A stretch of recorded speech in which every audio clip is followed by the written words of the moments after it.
Hi, ನಾನು Sandeep from tech in Kannada. ಎಲ್ರಿಗೂ ಇವತ್ತಿನ ಬುಧವಾರದ ಟೆಕ್ ನ್ಯೂಸ್ಗೆ ಸ್ವಾಗತ. ಪ್ರತಿ ವಾರದಂತೆ ಈ ವಾರನೂ ಕೂಡ ಕೆಲವೊಂದು ಇಂಟ್ರೆಸ್ಟಿಂಗ್ ಟೆಕ್ ನ್ಯೂಸ್ ಎಲ್ಲ ಇದೆ. ಇವತ್ತಿನ ಮೊದಲ ಟೆಕ್ ನ್ಯೂಸ್ ಬಂದ್ಬಿಟ್ಟು ನಮ್ಮ ದೇಶ ಮತ್ತು ಪಾಕಿಸ್ತಾನದ ನಡುವೆ ನಡೀತಾ ಇದ್ದಂಥ ಕದನದ ಸಮಯದಲ್ಲಿ ಪಾಕಿಸ್ತಾನ್ ಗೌರ್ನಮೆಂಟಿಂದ ಅಫಿಷಿಯಲ್ ಟ್ವಿಟ್ಟರ್ ಪೇಜಿಂದ ಒಂದು ವಿಡಿಯೋನ ಶೇರ್ ಮಾಡ್ತಾರೆ. ನಾವೆಲ್ಲರೂ ಕೂಡ ಅಂದ್ಕೊಂಡು ಪರವಾಗಿಲ್ಲ ಗುರು, ಪಾಕಿಸ್ತಾನದ ಹತ್ರ ಒಳ್ಳೊಳ್ಳೆ ವೆಪನ್ ಇದೆ ಅಂತ. ಆಮೇಲೆ ಗೊತ್ತಾಗಿದ್ದೇನಪ್ಪ ಅಂತ ಅಂದರೆ ಅವರು ಶೇರ್ ಮಾಡಿದ್ದಂಥ ವಿಡಿಯೋ ಆರ್ಮಾ ಅಂತ ಒಂದು ಗೇಮ್ ಇದೆ ಆಯಿತಾ, ಆರ್ಮಾ 3 ಅಂತ. ಇದು 2013ನೇ ಇಸ್ವಿಯಲ್ಲಿ ಲಾಂಚ್ ಆದಂಥ ಗೇಮು. ಅದರ ಸಿಮ್ಯುಲೇಷನ್ನ ಇಲ್ಲಿ ಅವರು ಶೇರ್ ಮಾಡಿದ್ದಾರೆ. ಮೋಸ್ಟ್ಲಿ ಅವ್ರಿಗೆ ಗೊತ್ತಿರಲಿಲ್ವಾ ಅಂತ. ಯಪ್ಪ, ಒಂದು ರೀತಿ ಈ ಒಂದು ಕದನದ ಸಮಯದಲ್ಲಿ ಮೆಜಾರಿಟಿ ಆಫ್ ದ ಟೈಮು ಈ ಪಾಕಿಸ್ತಾನ ಒಂದು ರೀತಿ ಜೋಕರ್ ಆಗಿಬಿಟ್ಟಿದೆ ಅಂತ ಅನ್ಸುತ್ತೆ ನಂಗೆ ಅನ್ನಿಸ್ದಂಗೆ. ಜೋಕರ್ರೇ ಆಯಿತಾ. ಪ್ರೂಫ್ ಎಲ್ಲಿದೆ ಅಂತ ಕೇಳಿದ್ರೆ ಸೋಷಿಯಲ್ ಮೀಡ್ಯಾದಲ್ಲಿ ನೋಡ್ಕೊಳ್ಳಿ ಅಂತ ಅಂತಾರೆ. ಆ ದೇಶದ ಪ್ರೆಸಿಡೆಂಟು ಪ್ರಧಾನಮಂತ್ರಿನೋ ಯಾರೊಬ್ಬ ಇದ್ದಾನಪ್ಪ, ಅವನ ಹೆಸರು ಗೊತ್ತಿಲ್ಲ ನನಗೆ. ಸೊ ಕತೆ ಇವ್ರದ್ದು ಒಂಥರ. ಇನ್ನು ಮುಂದಿನ ಟೆಕ್ ನ್ಯೂಸ್ ಬಂದ್ಬಿಟ್ಟು ನಮ್ಮ ಇಂಡಿಯನ್ ಆರ್ಮಿಗೆ ರೋಬೋಟನ್ನು ಡೆವಲಪ್ ಮಾಡ್ತಾ ಇದ್ದಾರಂತೆ ನಮ್ಮ ಸರ್ಕಾರದವರು. DRDO ಮಾಡ್ತಿರೋದಂತೆ ಆಯಿತಾ. ಈ ಹ್ಯೂಮನಾಯ್ಡ್ ರೋಬೋಟನ್ನು ಮಾಡುವಂಥದ್ದು ಅಷ್ಟು ಸುಲಭದ ಮಾತಲ್ಲ ಆಯಿತಾ. ತುಂಬ ಕಾಂಪ್ಲಿಕೇಶನ್ ಇದೆ. ದೊಡ್ಡ ದೊಡ್ಡ ಕಂಪ್ನಿಗಳು ಟ್ರೈ ಮಾಡ್ತಾ ಇದ್ದಾರೆ. ಅದನ್ನು ಇಂಪ್ಲಿಮೆಂಟ್ ಮಾಡೋದು ಏನಕ್ಕೆ ತುಂಬ ಕಷ್ಟ ಅಂತ ಅಂದರೆ, ಹ್ಯೂಮನಾಯ್ಡ್ ರೋಬೋಟಿಗೆ ತುಂಬ ದೊಡ್ಡ ಬ್ಯಾಟ್ರಿ ಅವಶ್ಯಕತೆ ಇರುತ್ತೆ ಆಯಿತಾ. ಬ್ಯಾಟ್ರಿ ಹೊತ್ಕೊಂಡು ಬ್ಯಾಲೆನ್ಸ್ ಮಾಡಿಕೊಂಡು ನಡೆಯೋದಿದೆ ಅಲ್ವ ಒಂದು ರೋಬೋಟು, ತುಂಬ ಕಾಂಪ್ಲಿಕೇಟೆಡ್ ಅದು ಆಯಿತಾ. ಕೆಲವೊಂದು ಪ್ರೈವೇಟ್ ಅಮೇರಿಕನ್ ಕಂಪ್ನಿಗಳು ಇದನ್ನು ಚೆನ್ನಾಗಿ ಇಂಪ್ಲಿಮೆಂಟನ್ನು ಮಾಡ್ತಾ ಇದ್ದಾರೆ. ಈವನ್ ಟೆಸ್ಲಾ ಅದು ಹ್ಯೂಮನಾಯ್ಡ್ ರೋಬೋಟ್ ಕೂಡ ಚೆನ್ನಾಗಿ ಇಂಪ್ಲಿಮೆಂಟ್ ಆಗ್ತಾ ಇದೆ. ಬಾಸ್ಟನ್ ಡೈನಮಿಕ್ಸ್ ಅಂತ ಒಂದು ಕಂಪ್ನಿ ಇದೆ, ಅವ್ರದ್ದು ಕೂಡ ಕೆಲವೊಂದು ಹ್ಯೂಮನಾಯ್ಡ್ ಒಳ್ಳೊಳ್ಳೆ ರೋಬೋಟಿಕ್ ಡಾಗ್ಸು, ಹ್ಯೂಮನಾಯ್ಡ್ ರೋಬೋಟ್ಸ್ ಎಲ್ಲ ಇದೆ. ಅದ್ರ ಜೊತೆ ಡ್ಯಾನ್ಸ್ ಎಲ್ಲ ಮಾಡೋ ವಿಡಿಯೋ ಎಲ್ಲ ಕಳೆದ ಟೈಮು ಟೆಕ್ ನ್ಯೂಸ್ ಎಲ್ಲ ತೋರಿಸಿದೆ ನಾನು. ಸೊ ಆ ರೀತಿ ನಮ್ಮ ದೇಶದ ಆರ್ಮಿಗೆ ರೋಬೋಟ್ಸನ್ನು ಈ DRDO ಡೆವಲಪ್ ಮಾಡುತ್ತಂತೆ.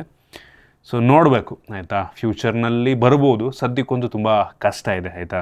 ಅದನ್ನು ಟೆಸ್ಟ್ ಮಾಡಿ ಡೆವಲಪ್ ಮಾಡಿ ಬೇಜಾನ್ ಕೆಲಸ ಹಿಡಿಯುತ್ತೆ. ಇನ್ನು ಮುಂದಿನ ಟೆಕ್ ನ್ಯೂಸ್ ಬಂದ್ಬಿಟ್ಟು ನಮ್ಮ ದೇಶದಲ್ಲಿ ಈಗ ಪಾಸ್ಪೋರ್ಟನ್ನು ತೊಗೊಂಬರ್ತಾ ಇದ್ದಾರೆ. ಪಾಸ್ಪೋರ್ಟ್ ಅಂತ ಅಂದರೆ ನೋಡೋದಕ್ಕೆ ಸೇಮ್ ನಮ್ಮ ನಾರ್ಮಲ್ ಪಾಸ್ಪೋರ್ಟ್ ರೀತಿಯಲ್ಲೇ ಇರುತ್ತೆ, ಬಟ್ ಅದಕ್ಕೆ ಒಂದು ಚಿಪ್ಪನ್ನು ಹಾಕಿರ್ತಾರೆ ಆಯಿತಾ. ಸೊ ಈ ಪಾಸ್ಪೋರ್ಟ್ನಲ್ಲಿ ನಾರ್ಮಲ್ ರಿಟರ್ನ್ ಫಾರ್ಮಲ್ಲೂ ನಮ್ಮ ಇನ್ಫಾರ್ಮೇಷನ್ ಇರುತ್ತೆ, ಮತ್ತು ಆ RFID ಚಿಪ್ ಏನಿದೆ ಅದು ಆ್ಯಂಟನಾ ರೀತಿಯಲ್ಲೂ ಕೂಡ ಕೆಲಸವನ್ನು ಮಾಡುತ್ತೆ. ಅದರಲ್ಲಿ ನಮ್ಮ ಫಿಂಗರ್ ಪ್ರಿಂಟು, ಫೇಶಿಯಲ್ ಡಾಟಾ ಆಗಿರ್ಬೋದು, ನಮ್ಮದು ಇನ್ಫಾರ್ಮೇಷನ್ ಪ್ರತಿಯೊಂದು ಕೂಡ ಅಲ್ಲಿ ಸ್ಟೋರ್ ಆಗಿರುತ್ತೆ. ಇದನ್ನು ಮಲ್ಟಿಪಲ್ ರೀಸನ್ಸಿಗೆ ಯೂಸ್ ಮಾಡಲಾಗ್ತಾರೆ. ಒಂದು, ಈ ಎರಡೂ ಇರೋದ್ರಿಂದ ಅದನ್ನು ಡ್ಯೂಪ್ಲಿಕೇಟ್ ಮಾಡೋದಕ್ಕಾಗಲ್ಲ, ಜನ ಫೇಕ್ ಮಾಡೋದಕ್ಕಾಗಲ್ಲ, ಮತ್ತು ತುಂಬ ಫಾಸ್ಟಾಗಿ ವೆರಿಫಿಕೇಷನ್ ಆಗುತ್ತೆ ಆಯಿತಾ.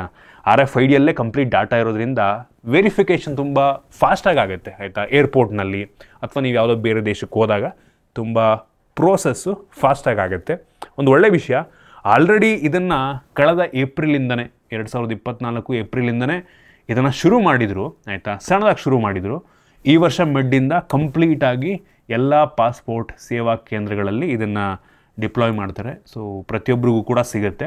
ನಿಮ್ಮ ಹತ್ರ ಆಲ್ರೆಡಿ ಪಾಸ್ಪೋರ್ಟ್ ಇದ್ದರೆ ನೀವು ತಲೆ ಕೆಡಿಸ್ಕೊಳ್ಳೋಂಥ ಅವಶ್ಯಕತೆ. ನಿಮ್ದು ಎಕ್ಸ್ಪೈರ್ ಆದಮೇಲೆ ನೆಕ್ಸ್ಟ್ ಪಾಸ್ಪೋರ್ಟನ್ನು ಈ RFID ಇರೋದನ್ನು ಮನೆಗೆ ಕಳಿಸ್ತಾರೆ. ಏನೂ ಪ್ರಾಬ್ಲಮ್ ಆಗಲ್ವಂತೆ, ತಲೆ ಕೆಡಿಸ್ಕೊಳ್ಳೋಕೆ ಹೋಗಬೇಡಿ. ಸೊ ನೆಕ್ಸ್ಟಿಂದ ಬರುವಂಥ ಎಲ್ಲ ಪಾಸ್ಪೋರ್ಟ್ಗಳು ವಿತ್ RFID ಆ್ಯಂಟೆನಾ ಜೊತೆಗೇ ಬರುತ್ತೆ.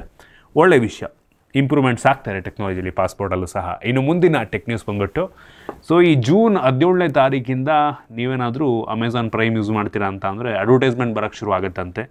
ದೊಡ್ಡ ತಲೆನೋವು ಗುರು ಈ ಆ್ಯಡ್ಸ್ ಬಂದ್ಬಿಟ್ರೆ. ಎಷ್ಟು ಹಿಂಸೆ ಕೊಡುತ್ತೆ ಅಂದರೆ, ನೋಡಿ ಸಬ್ಸ್ಕ್ರಿಪ್ಷನ್ ಫೀಸನ್ನು ಕೊಟ್ಟಿರ್ತೀವಿ ಆಯಿತಾ. ಐ ಹೋಪ್ ಅವರು ಆ ಪ್ರೀಮಿಯಮ್ ಸಬ್ಸ್ಕ್ರಿಪ್ಷನ್ ಪ್ಲ್ಯಾನ್ ಏನಿದೆ ಅದಕ್ಕೆ ಆ್ಯಡ್ಸನ್ನು ಹಾಕಲ್ಲ ಅಂತ. ಬೇಸಿಕ್ ಪ್ಲ್ಯಾನಿಗೆ ಹಾಕಿದ್ರೆ ಫೈನ್ ಆಯಿತಾ, ಬಟ್ ಪ್ರೀಮಿಯಮ್ ಪ್ಲ್ಯಾನ್ಗೂ ಆ್ಯಡ್ಸ್ ತಂದರು ಅಂತ ಅಂದರೆ ಈ ಮೂವಿ ನೋಡ್ಬೇಕಾದ್ರೆ ಎಷ್ಟು ಇರಿಟೇಷನ್ ಫೀಲ್ ಆಗುತ್ತೆ ಗೊತ್ತಾ. ನೋಡೋಣ ಏನು ಮಾಡ್ತಾರೆ ಅಂತ. ಇನ್ನು ಮುಂದಿನ ಟೆಕ್ ನ್ಯೂಸ್ ಬಂದ್ಬಿಟ್ಟು, ರೇಬಾನ್ ಮೆಟಾ ಸ್ಮಾರ್ಟ್ ಗ್ಲಾಸು ಫೈನಲಿ ನಮ್ಮ ದೇಶದಲ್ಲಿ ಲಾಂಚ್ ಆಗಿದೆ. 30,000 ರೂಪಾಯಿಗೆ ಲಾಂಚ್ ಆಗಿದೆ. ನಾಟ್ ಬ್ಯಾಡ್ ಅಂತೀನಿ. ಅಮೆರಿಕಾದಲ್ಲಿ ಮೋಸ್ಟ್ಲಿ 25,000 ಅಂತ ಅನ್ಕೋತೀನಿ ಆಯಿತಾ. 30,000 ಓಕೆ ಆಯಿತಾ. GST ಎಲ್ಲ ಸಿಕ್ತು ಅಂದರೆ ಸ್ವಲ್ಪ ಕಡಿಮೆನೇ ಆಗುತ್ತೆ. ಮೇ 19ನೇ ತಾರೀಕಿಂದ ಅವ್ರದ್ದು ಅಫಿಷಿಯಲ್ ವೆಬ್ಸೈಟ್ನಲ್ಲಿ ನಿಮಗೆ ಪರ್ಚೇಸ್ ಮಾಡೋದಕ್ಕೆ ಅವೈಲೇಬಲ್ ಇರುತ್ತೆ. ಸೂಪರ್ ವಿಷಯ. ನಾನು ಇದನ್ನು ತರಿಸ್ಬಿಟ್ಟು ವೀಡಿಯೋ ಮಾಡ್ತೀನಿ ಆಯಿತಾ, ನೋಡೋಣ ಹೆಂಗಿರುತ್ತೆ ಅಂತ. ನಾನು ಹೇವಿ ಎಕ್ಸೈಟ್ ಆಗಿದ್ದೇನೆ. ಇನ್ನು ಮುಂದಿನ ಟೆಕ್ ನ್ಯೂಸ್ ಬಂದ್ಬಿಟ್ಟು, ಗೂಗಲ್ನವರು ಇದೀಗ 10 ವರ್ಷಗಳ ನಂತರ ಅವ್ರದ್ದು ಲೋಗೋನ ಚೇಂಜ್ ಮಾಡಿದ್ದಾರೆ ಆಯಿತಾ. ಸಣ್ಣ ಬದಲಾವಣೆ, ಬ್ಲೆಂಡ್ ಮಾಡಿದ್ದಾರೆ ಕಲರ್ಸನ್ನು ಆಯಿತಾ. ಒಂದು ರೀತಿ ಗ್ರೇಡಿಯಂಟ್ ಲುಕ್ ನಮಗೆ ಡಿಫ್ರೆಂಟಾಗಿ ಕಾಣುತ್ತೆ. ಮೆಜಾರಿಟಿ ಜನಕ್ಕೆ ಮೋಸ್ಟ್ಲಿ ಡಿಫ್ರೆನ್ಸೇ ಗೊತ್ತಾಗಲ್ವೇನೋ. 10 ವರ್ಷ ಆದಮೇಲೆ ಅವ್ರದ್ದು ಜಿ ಲೋಗೋ ಇದೆ ಅಲ್ವಾ, ಅದನ್ನು ಚೇಂಜ್ ಮಾಡಿದ್ದಾರೆ. ಇನ್ನು ಮುಂದಿನ ಟೆಕ್ ನ್ಯೂಸ್ ಬಂದ್ಬಿಟ್ಟು ಮೈಕ್ರೋಸಾಫ್ಟ್ನವರು ಅವರ ಕಂಪನಿಯ ಒಳಗಡೆ ಈ ಡೀಪ್ ಸೀಕ್ ಯೂಸ್ ಮಾಡೋದನ್ನು ಬ್ಯಾನ್ ಮಾಡಿದಾರಂತೆ ಆಯಿತಾ. ಏನೋ ಡಾಟಾ ಬ್ರೀಚ್ ವಿಷಯಕ್ಕೆ, ಅಂದರೆ ಆ ಕಂಪ್ನಿಯ ಒಳಗಡೆ ಅದನ್ನು ಯೂಸ್ ಮಾಡಿದ್ರೆ ಏನೋ ಗೊತ್ತಿಲ್ಲ, ಡಾಟಾ ಬ್ರೀಚ್ ಆಗುತ್ತೆ, ಲೀಕ್ ಆಗುತ್ತೆ, ಏನೋ ಒಂದು ರೀಸನ್ನು, ಇಂಟರ್ನಲ್ ರೀಸನ್ಸ್ ಅನಿಸುತ್ತೆ ಮೋಸ್ಟ್ಲಿ. ಅವ್ರ ಎಂಪ್ಲಾಯಿಗಳು ಯಾರು ಕೂಡ ಈ ಡೀಪ್ ಸೀಕನ್ನು ಯೂಸ್ ಮಾಡೋಂಗಿಲ್ವಂತಪ್ಪ. ಇನ್ನು ಮುಂದಿನ ಟೆಕ್ ನ್ಯೂಸ್ ಬಂದ್ಬಿಟ್ಟು ಆಪಲ್ನವರು ಈ ಐಫೋನ್ 17 ಸೀರೀಸ್ ಏನು ಲಾಂಚ್ ಆಗುತ್ತೆ ಆ ಫೋನ್ನ ಪ್ರೈಸನ್ನು ಹೈಕ್ ಮಾಡೋ ಸಾಧ್ಯತೆ ಇದೆಯಂತೆ ಆಯಿತಾ. ಕಳೆದ ವರ್ಷ ಕೂಡ ಅದನ್ನೇ ಅಂದಿದ್ರು. ಏನು ರೀಸನಿಗೆ ಹೈಕ್ ಆಗುತ್ತೆ ಅಂತ ಎಲ್ಲೂ ಕೂಡ ಸ್ಪೆಸಿಫೈ ಆಗಿಲ್ಲ. ಮೋಸ್ಟ್ಲಿ ಪ್ರೊಸೆಸರ್ ಅನ್ಕೋತೀನಿ ಆಯಿತಾ. ಮೋಸ್ಟ್ಲಿ ಪ್ರೊಸೆಸರ್ನ ಬೆಲೆ ಸ್ವಲ್ಪ ಜಾಸ್ತಿ ಆಗ್ಬೋದು. ಅವ್ರು ಇಂಟರ್ನಲ್ಲಿ ಮಾಡ್ತಾರೆ ಅಂತ ಕಾಣುತ್ತೆ ಈ ಸಲ. ಈ ನೆಟ್ವರ್ಕ್ ಆ್ಯಂಟನಾ ಅದೆಲ್ಲ ಮೋಸ್ಟ್ಲಿ ನೌಸೆ ಆಗೋ ಸಾಧ್ಯತೆ ಇದೆ. ಯಾವ ರೀಸನಿಗೆ, ಯಾವ ಫೀಚರು, ಅಂದರೆ ಯಾವ ಹಾರ್ಡ್ವೇರಿಂದ ಪ್ರೈಸ್ ಹೈಕ್ ಆಗುತ್ತೆ ಅಂತ ಗೊತ್ತಿಲ್ಲ. ಮೋಸ್ಟ್ಲಿ ರ್ಯಾಮ್ ಇದ್ರೂ ಇರ್ಬೋದು, ಗೊತ್ತಿಲ್ಲ ಆಯಿತಾ. ಸಣ್ಣ ಚೇಂಜ್ ಆಗುತ್ತೆ. ಆದ್ರೂ ನೋಡೋಣ ಎಷ್ಟು ಪ್ರೈಸ್ ಹೈಕ್ ಮಾಡ್ತಾರೆ ಈ ಸಲ ಆಪಲ್ನವರು ಅಂತ. ಒಟ್ಟಿಗೆ ಪ್ರೈಸ್ ಹೈಕ್ ಆಗುತ್ತಂತೆ. ಇನ್ನು ಮುಂದಿನ ಟೆಕ್ ನ್ಯೂಸ್ ಬಂದ್ಬಿಟ್ಟು ಆಪಲ್ನವರು ಈ 2027ನೇ ಇಸ್ವಿಯಲ್ಲಿ ಅವ್ರದ್ದು ಐಫೋನ್ ಲಾಂಚ್ ಆಗಿ 20 ವರ್ಷ ಆ್ಯನಿವರ್ಸರಿ ಆಗುತ್ತಲ್ವ. ಆ ಟೈಮಲ್ಲಿ ಏನೋ ಕರ್ವ್ಡ್ ಗ್ಲಾಸ್ ಇರುವಂಥ ಐಫೋನ್ ತೊಗೊಂಬರ್ತಾರಂತೆ. ಅಂದರೆ ಫುಲ್ ಕರ್ವ್ಡ್ ಅಲ್ಲ, ಕಾರ್ನರ್ಸಲ್ಲಿ ಕರ್ವ್ ಇರುವಂಥ, ಅಂದರೆ ಈ ಸೆಮಿ ಕರ್ವ್ ಒಂದು ರೀತಿ, ಸ್ಕ್ರೀನ್ ಸ್ವಲ್ಪ ಲೈಟ್ ಕರ್ವ್ ಅನ್ನೋ ರೀತಿ ಅನಿಸುತ್ತೆ. ನೋಡೋಕೆ ಫ್ಲ್ಯಾಟ್ ಥರನೇ ಅನಿಸುತ್ತೆ, ಬಟ್ ಸೈಡಲ್ಲಿ ಸ್ವಲ್ಪ ಕರ್ವ್ ಇರುತ್ತೆ. ಸೊ ಅದನ್ನು ತೊಗೊಂಬರ್ತಾರೆ ಅಂತ ಹೇಳಲಾಗ್ತಾ ಇದೆ. ಈಗ ನೋಡೋಕ್ಕೆ ಹೋದರೆ ಆ್ಯಂಡ್ರಾಯ್ಡ್ ಫೋನ್ಗಳೆಲ್ಲ ಕರ್ವಿಂದ ಫ್ಲ್ಯಾಟ್ ಆಗ್ತಾ ಇದ್ದಾವೆ. ಸೊ ಈಗ ಆಪಲ್ನವರು ಫ್ಲ್ಯಾಟಿಂದ ಸ್ಲೈಟ್ಲಿ ಕರ್ವಿಗೆ ಬರ್ತಾ ಇದ್ದಾರೆ.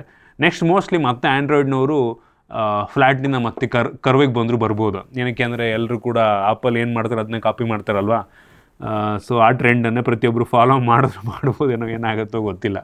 ಇನ್ನು ಮುಂದಿನ ಟೆಕ್ ನ್ಯೂಸ್ ಬಂದ್ಬಿಟ್ಟು ಸ್ಯಾಮ್ಸಂಗ್ನವರು ಫೈನಲಿ ಗ್ಯಾಲಕ್ಸಿ S25 ಎಡ್ಜ್ ಸ್ಮಾರ್ಟ್ಫೋನನ್ನು ಲಾಂಚ್ ಮಾಡಿದ್ದಾರೆ.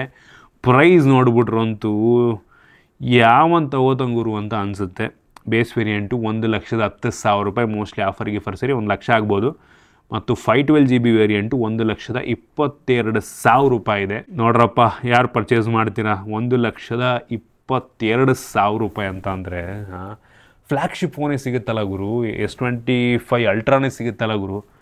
ಇದಕ್ಕಿಂತ ಬೆಟರ್ ಕ್ಯಾಮ್ರಾ ಹೌದು ತಿನ್ನಾಗಿದೆ, ಬಟ್ ಸ್ಟಿಲ್ ನೋಡೋಣ ಫೋನ್ ಹೆಂಗಿದೆ ಅಂತ ಕಡಿಸ್ಲಿ ಅವರು. ಇನ್ನು ಮುಂದಿನ ಟೆಕ್ ನ್ಯೂಸ್ ಬಂದ್ಬಿಟ್ಟು ಫೈನಲಿ ಸೋನಿ ಅವ್ರದ್ದು Xperia 1.7 ಅಂತ ಒಂದು ಫೋನನ್ನು ಲಾಂಚ್ ಮಾಡಿದ್ದಾರೆ. ಸ್ನ್ಯಾಪ್ಡ್ರ್ಯಾಗನ್ 8 ಎಲೈಟ್ ಚಿಪ್ ಜೊತೆಗೆ. ಇವರು ಡಿಸೈನ್ನೇ ಅರ್ಥ ಆಗಲ್ಲ ನನಗೆ ಇವ್ರದ್ದು. ಏನು ಗುರು, ಬೆಝಲ್ ನೋಡಿ, ಫ್ರಂಟಲ್ಲಿ ಟಾಪು ಬಾಟಮ್ ಬೆಝಲ್ ಇನ್ನೂ ಹಂಗೆ ಇದೆ, ಏನೂ ಚೇಂಜಸ್ಸೇ ಆಗಿಲ್ಲ. ಏನೋಪ್ಪ ಅರ್ಥನೇ ಆಗಲ್ಲ ಇವ್ರದ್ದು. ಬಟ್ ಕ್ಯಾಮ್ರಾ ಏನೋ ಚೆನ್ನಾಗಿದೆ ಅಂತಿದ್ರು, T-Star ಕೋಟಿಂಗ್ ಜೊತೆಗೆಲ್ಲ ಇದೆ. ಝೈಸ್ ಅವ್ರದ್ದು ಒಳ್ಳೆ ವಿಷಯ. ಆಟೋ ಫೋಕಸ್ ಎಲ್ಲ ಚೆನ್ನಾಗಿ ಕೊಟ್ಟಿರ್ತಾರೆ. ಸೊ ಅವ್ರದ್ದು ಕ್ಯಾಮ್ರಾ ಏನಿದೆ ಸೋನಿದು ಆಲ್ಫಾ ಸೀರೀಸು ಡಿಜಿಟಲ್ ಕ್ಯಾಮ್ರಾಗಳು, ಸೊ ಅದರದ್ದು ಕೆಲವೊಂದು ಟೆಕ್ನಾಲಜಿನ ಇದಕ್ಕೂ ಕೂಡ ಯೂಸ್ ಮಾಡಿದ್ದಾರೆ ಅಂತ ಹೇಳ್ತಾಯಿದ್ರು. ಒಟ್ಟಿಗೆ ಪ್ರೈಸ್ ಅಂತೂ ಹೆವಿ ಎಕ್ಸ್ಪೆನ್ಸಿವ್ ಆಯಿತು. ಹತ್ತತ್ರ 1.5 ಲಕ್ಷ ರೇಂಜಲ್ಲಿ ಲಾಂಚ್ ಆಗಿರುವಂಥ ಫೋನ್. 1.5 ಲಕ್ಷ ಯಾರು ತಗೋತಾರೋ ಗೊತ್ತಿಲ್ಲ. ನಮ್ಮ ದೇಶದಲ್ಲಿ ಲಾಂಚ್ ಆಗೋದೇ ಡೌಟ್ ಬಿಡಿ ಇದು 100%. ಯುರೋಪಲ್ಲಿ ಲಾಂಚ್ ಆಗಿದೆ, ನಮ್ಮ ದೇಶದಲ್ಲಿ ಡೌಟ್ ಆಯಿತು. ಲಾಂಚ್ ಆದರೂ ಯಾರೋ ಹೆವಿ ಪ್ಯಾಷನೇಟ್ ಇರೋರು ತಗೋಬೇಕಷ್ಟೇ. ಇನ್ನು ಮುಂದಿನ ಮತ್ತು ಕೊನೆಯ ಟೆಕ್ ನ್ಯೂಸ್ ಬಂದ್ಬಿಟ್ಟು OnePlus 14 ಲಾಂಚ್ ಆಗಿದೆ ಆಲ್ರೆಡಿ. 15 ಬಗ್ಗೆ ಮಾತನಾಡ್ತಾ ಇದ್ದೀವಿ. ರೂಮರ್ಸ್ಗಳ ಪ್ರಕಾರ OnePlus 14 ಮೋಸ್ಟ್ಲಿ ಲಾಂಚ್ ಆಗಲ್ಲ ಅಂತ ಕಾಣುತ್ತೆ. OnePlus 13 ಆದಮೇಲೆ ಡೈರೆಕ್ಟಾಗಿ OnePlus 15 ಲಾಂಚ್ ಆಗಬಹುದು. ಸೊ ನೋಡೋಣ ಆಯಿತಾ. ಸೊ ಯೂಶ್ವಲಿ ಲೇಟೆಸ್ಟ್ ಪ್ರೊಸೆಸರ್ ಹಾಕಿರ್ತಾರೆ, ಮೋಸ್ಟ್ಲಿ 8 ಎಲೈಟ್ 2 ಪ್ರೊಸೆಸರ್ ಇರುತ್ತೇನೋ, ಅಥವಾ ಅದಕ್ಕೆ ಹೆಸರೇನಾದರೂ ಬೇರೆ ಇಡ್ತಾರೋ ಗೊತ್ತಿಲ್ಲ. ಒಟ್ಟಿನಲ್ಲಿ ರೂಮರ್ಸ್ ಅಂತೂ ಬರ್ತಾ ಇದೆ. ಇನ್ನು ಕೆಲವು ತಿಂಗಳಂದರೆ ಮೋಸ್ಟ್ಲಿ ಒಂದು 5-6 ತಿಂಗಳಲ್ಲಿ ಬರುತ್ತೆ. ನೋಡೋಣ. ಇದಿಷ್ಟು ಇವತ್ತಿನ ಟೆಕ್ ನ್ಯೂಸ್. ಐ ಹೋಪ್ ನಿಮಗೆ ಇವತ್ತಿನ ಟೆಕ್ ನ್ಯೂಸಲ್ಲಿ ಕೆಲವೊಂದು ಹೊಸ ವಿಷಯ ತಿಳೋಕ್ಕೆ ಸಿಕ್ಕಿದೆ ಅಂತ ಅನ್ಕೋತೀನಿ. ಇಷ್ಟ ಆಗಿದ್ದರೆ ಲೈಕ್ ಮಾಡಿ, ಶೇರ್ ಮಾಡಿ. ಇದೇ ರೀತಿ ನಮ್ಮ ಬೇರೆ ವಿಡಿಯೋಗಳಿಗೆ ನಮ್ಮ tech in Kannada YouTube channel subscribe ಮಾಡ್ಕೊಂಡಿಲ್ಲ ಅಂದರೆ ಈಗಲೇ ಸಬ್ಸ್ಕ್ರೈಬ್ ಮಾಡ್ಕೊಳ್ಳಿ ಮತ್ತು ಬೆಲ್ ಐಕಾನ್ ಕೂಡ ಕ್ಲಿಕ್ ಮಾಡ್ಬೋದು. ಸಿಗೋಣ ಮತ್ತೆ ಮುಂದಿನ ವಿಡಿಯೋದಲ್ಲಿ.